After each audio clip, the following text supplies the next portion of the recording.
Hello and welcome back to my channel. My name is Sarah and this is going to be a recent reads video.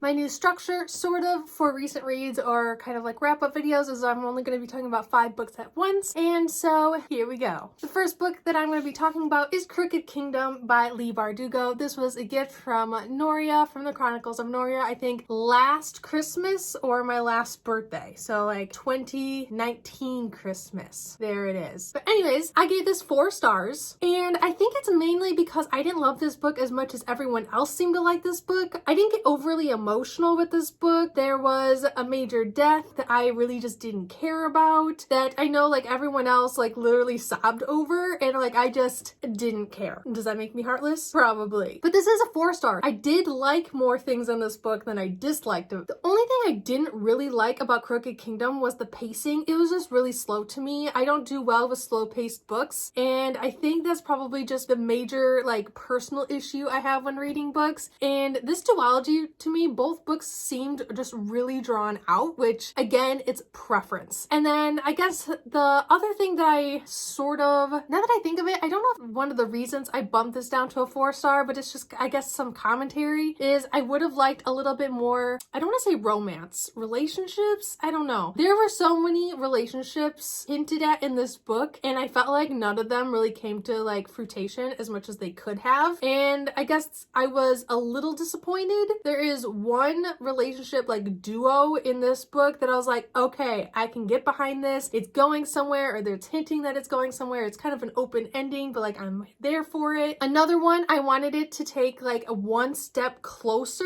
to a relationship. It's kind of going in the right direction, but by the end of this book, again, I just didn't feel closure, I guess. It was like a happy-ish ending for these two, but not as happy as they could have been. I'm being really vague about the characters because I don't want to give any spoilers away, because I was spoiled for a major point in this book before I read it, like a week before I read it. I was very disappointed. And I don't want to be that kind of person. But I did really enjoy this book, so let's get into the things that I did like about this book. I loved how artfully the timeline was put together for Crooked Kingdom and the duology just all together. The timeline of events was just masterfully kind of woven together, and it really helped the storyline and plot like immensely. Leigh Bardugo does a really good job at playing off gray characters. Not everything is black and white, not everything is good and bad, and Leigh Bardugo does a really good job at making sure every single one of her characters is a gray character. There isn't a single character in this book or this series that is a good character, and I really enjoyed that. She does have some like specifically bad characters, which I can appreciate, but she just did a really good job at like, there isn't a bad versus good kind of dilemma. It's kind of like a bad versus bad dilemma going on, and I don't know, it was something a little refreshing that you don't always see in novels, especially for this age group, and I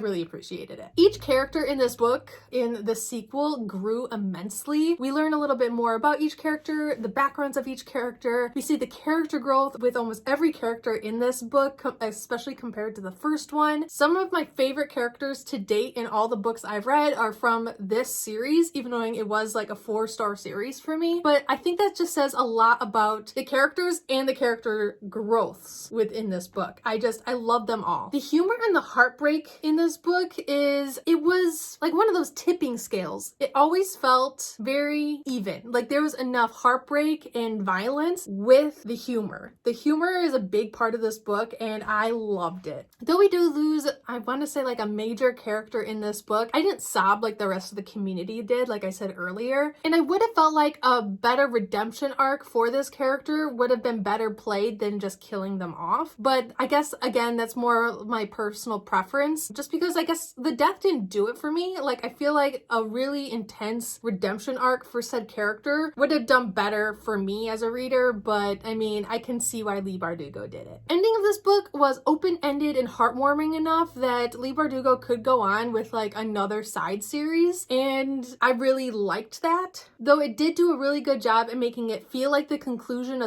of the story without wrapping everything up together. So all in all, 4 stars, really enjoyed it, just not one of my favorite books of all time. The next book is a 5-star read, and that is A Deal with the Elf King by Elise Kova. I bought this book solely for the cover alone. I did give it 5 stars because it was everything I was expecting it to be. I guess the only complaint I have about this book is that I wish it was like a series with these 2 characters, but it is a standalone novel. It is going to be a part of a series with all in the same world, I think, but these 2 characters, their story started and ended within this one book. And I guess that's my only complaint. Like, I really like these characters, and I just kind of wish we had an entire series just for them, but here we are. This is also my first Elise Kova book, so if you have any other recommendations of which book that I should pick up next, I was thinking about, I think it's her Air Awakens series, but I'm not sure if I want to jump into that or maybe pick up something else from Elise Kova. I know there's a lot of Elise Kova fans out there, so if you have any recommendations, please let me know. For being a standalone novel, I felt like these characters were really intricate. There was so much to each and every one of them, just so many layers, and they also played off each other very, very nicely. That even the characters I didn't like, even the characters that you're not supposed to like, they also have a really in-depth kind of structure to them. I really like the intricacies that Elise Kova took with even writing the side characters or the character that was going to kind of be written off at the beginning of the book. Like, you still get a lot from each and every one, and I loved it. The magic system within this book was intricate in a simple way. I don't know if that makes sense. Like, there's a lot to the magic system kind of within this story, but I don't know if it's maybe how it's written that it feels simple to me, even though it's quite intricate, or if it's just the fact that it's a simple yet intricate magic system and kind of history and background. But again, I appreciated it. I also love a story that plays with the concept of time, and I really liked how Elise Kova handled how time is kind of used within this book and what that means for the Elf King, what that means for the Elf King's like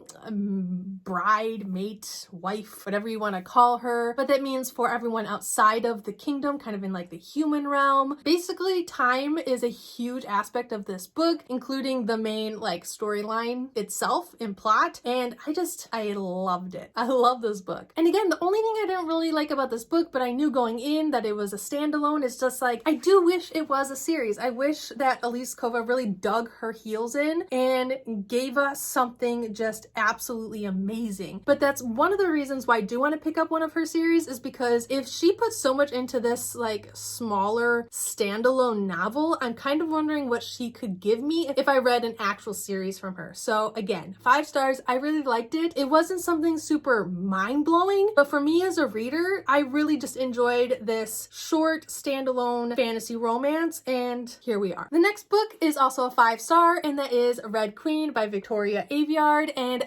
this is an overhyped book on Booktube, I feel like, but I also feel like there's equally mixed reviews as well. Things I liked about this book: the political intrigue. I love political intrigue in my fantasy and my fantasy romances. I think it's one of my favorite aspects in my fantasy and fantasy romances, to be completely honest, and Red Queen did a really good job with its political intrigue, and it's something that if it's done really well, I'll be a happy camper. I also love fantasies that play with caste systems, rich versus poor, or books with slaves, and then those slaves or poor castes kind of breaking their confines and basically gaining the power that they should have had all along.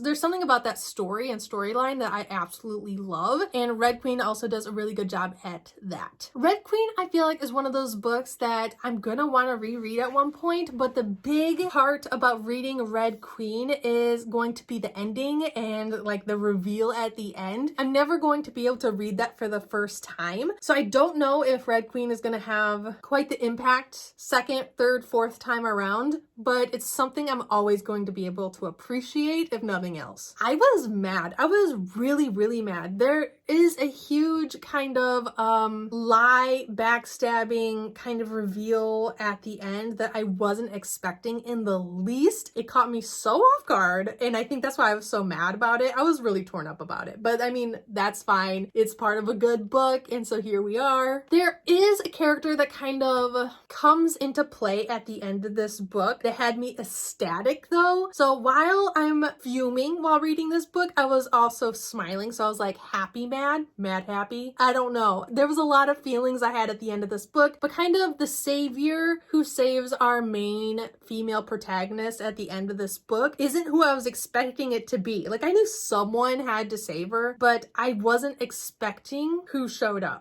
Basically, the end of this book was just a huge, like, mind-blowing experience, and I loved it so much. The ending of this book also leaves a lot open for the love interest, or who I think is going to be the love interest. I'm not sure who the love interest is going to end up being, since there's still like 3 more books in the series, I think. It could end up being someone completely different, but if it is love interest in this book, the ending of this book leaves it open to be kind of wrapped up, and I kind of hope it gets wrapped up in a really nice yet messy way. And that's one of the things I'm kind of worried about going into book 2, is there's a lot going on with this relationship, or it's not even a relationship, with this love interest, that if it's going to work, it needs to be wrapped up, but there needs to be a lot of things that need to come to light for that to happen, and I'm kind of ready for it. I'm ready for that. It's sort of political intrigue, but I'm ready for the messy relationship part of that, and yeah. There are a couple things I had kind of like mixed reviews on, mixed feelings on. The first one is this book is kind of tropey, but each one of the tropes is kind of handled in a different or unique way than I've seen in a lot of other fantasies or YA fantasies, and I liked it. Even the tropes I don't usually like that were in this book, I ended up either liking or at least not minding that they were there. And so yes, if you're wondering what kind of popular YA series is totally my series, this is a very good example of books I really enjoy reading. Second to last is a 4-star read, and that is Somewhere Only We Know by Maureen Gu. And this is kind of like a K-pop star has a day without basically responsibility. And she kind of befriends a paparazzi, and so here we are. And for this one, I'm going to start off kind of with what I didn't like. And one of the main aspects of this book that kind of drew me in was it was about basically a K-pop star. And one of the aspects of K-pop stars is kind of like their lifestyle. There's mixed feelings on all aspects of the way that K-pop stars live, kind of down to diet and exercise, relationships. Basically every aspect of a K-pop star's life is handled by their agency, down to the crossing of T's and the dotting of I's. So like K-pop stars have a very rigid system and very rigid structure that they have to live by, and most of the time they're even contracted to behave a certain way and for them to be able to do or not to do something. And I felt like a lot of those aspects in this book were kind of grazed over, and it made the plot feel a little disjointed at times. The book isn't too long, and I felt like at least some of those aspects could have been added a little bit more into the book, and it wouldn't have hurt it. I think it would actually have helped it a little bit, especially for kind of what this book's message was trying to kind of get through to the reader. The ending of this book felt rushed, and I felt like the conflict of this book was also wrapped up a little bit too nicely, or too quickly, I guess, kind of going with the same thought of the ending being a little rushed. That may be me. This is a YA contemporary. I don't read a lot of contemporaries. I don't read a lot of YA contemporaries, and I like my books to be just a little bit more, I don't know, in depth than what this one gave me. And basically, I just wish that everything was explored or elaborated on just a little bit more. I felt like it would have added a lot to the storyline and characters. What I liked about this book was the message. In finding love in what you do, finding joy in what you're basically doing with your life, or if you've been doing it for so long, finding that love or joy for what you're doing again. Even at a very young age, basically finding love in what you're doing. For our main female, it's finding love in music again when K-pop has just been bogging her down. She has anxiety, she's taking medications. Her life is, you know, handled by so many other people. She doesn't have a lot of say in what she's doing, how she's living. And basically the joy of what she's always loved to do is kind of warped, and it's been taken from her. And this is her basically trying to find that joy again. There's also a theme of commitment and sacrifice in this book. And again, I feel like that theme could have been a little bit more hard-hitting if the author would have just dug in a little bit more into the darker her side of K-pop. Yes, this is a light, fluffy, contemporary read, but if you're going to even dip your toes into why this individual in this story has lost the love of music, it's because of K-pop, I feel like you have to go a little bit deeper than that. Otherwise, it's not going to get that message across quite as well. But I did like the message nonetheless. I just wish it was a little bit more hard-hitting than it was. I did like the two main characters, how they were written, how they struggled with their own lives, but also after meeting each other. I really liked each of their personalities, their dreams, their backgrounds, their families. You get a little bit into each of their actual like personal stories, and I really enjoyed that as well. And then I feel like the mental health was touched on at least a little bit in this book, and I feel like it was well done with the anxiety, sleeping medication, what it means for K-pop to be on medication, how that's kind of frowned upon, even when it's helping them in the long run, that sort of thing. And so it was a light, fluffy, contemporary read, like I was saying. It's just, I wanted a little bit more, but here we are. And the last book is a 3-star read. I actually unhauled it, I think Sunday, 2 days ago, I think. But that is Between the Lines by Jodi Picoult and Samantha Van Leer. This is a mother-daughter duo, and I wanted this book to be more than it was. It was very just like middle line for me. I'm not sure. I think there's a sequel out, which might, conclude and take care of some of the things I didn't like about this book. I just don't know if I'll get to it. I might rent it from the library if they have it, but I'm not going to be in any rush to get to it. One of the main reasons I took off 2 stars was the mental health representation in this book. It is about a girl who's talking to a character in a book, and basically she's talking to an inanimate object. Yes, if you were 16 and your mother found you talking to an inanimate object and hearing voices, she would be concerned. But I don't necessarily feel like how that was handled in this book was very good representation. I just felt like, I don't even know what could have been done differently. I just feel like something could have been done differently, if you know what I mean. I don't know. Besides that, I guess I was expecting more on a couple different fronts. This book's like blurb and stuff is about a girl falling in love with a prince inside of a children's fantasy book. It's a children's book and there's a prince in it and she's in love with him.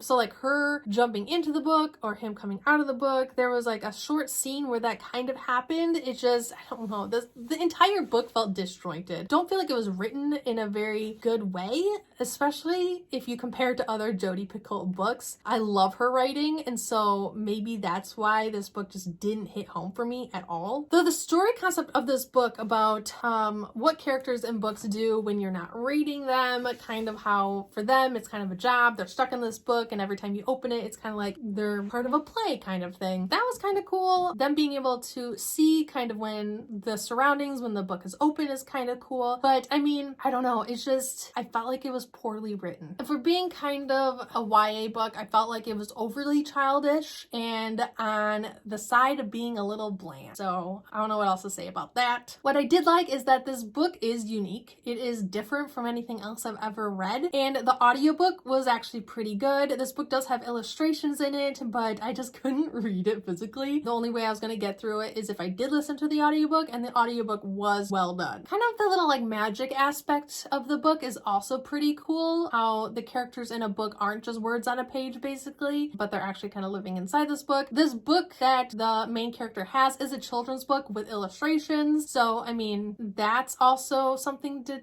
like take into consideration. I also like the message of being able to read outside of your own age group. So this is a high schooler reading a children's book. They do talk about kind of being bullied for that or kind of being judged for that, thinking that they're weird, and the book community has the ever-running conversation and argument of if adults can read YA or if adults can read middle grade, and I liked how that was handled in this book. So I'm like, okay, we're gonna make this acceptable. Great message. I also like the friendship in this book. The main character does have a friendship that kind of falls by the wayside as she's communicating with this guy in this children's book, and the way that the kind of friendship was falling apart, how the main character who's in high school is having trouble prioritizing certain things or giving time for her book boyfriend versus her actual friend. I felt like it was really realistic, and then the way that kind of after that conflict kind of arose, how that was kind of taken care of, how it just felt like how high schoolers would actually react and how the conflict would arise, and and how the conflict would have been resolved if it was actually two high schoolers kind of fighting. And that's something I can appreciate. And lastly, the illustrations in this book were gorgeous. I did really enjoy them. I felt like they added to a big part of the story, and though I didn't look at all the illustrations because I did listen to most of this on audiobook, I can still appreciate them for what they are and the fact that they're in the book. So here we are. And those are the 5 books for this recent reads, and they were mostly positive, except for Between the Lines that I just felt like was missing everything. Let me know if you want to read any of these books, or if you have read any of these books and what you thought. I'm not getting very many comments.